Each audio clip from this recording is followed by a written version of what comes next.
Antara tanda kita dah jumpa hala tuju hidup adalah bila kita buat perkara tersebut, kita masih ada kesanggupan untuk buat, masih ada rasa teruja walaupun kita rasa penat buat benda tu.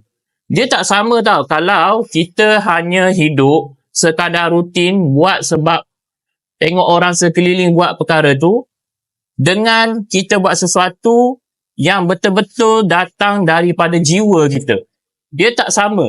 Bila kita buat sesuatu dalam keadaan yang macam terpaksa, sebab kita kena buat, kita akan rasa jiwa kosong, jiwa akan rasa penat.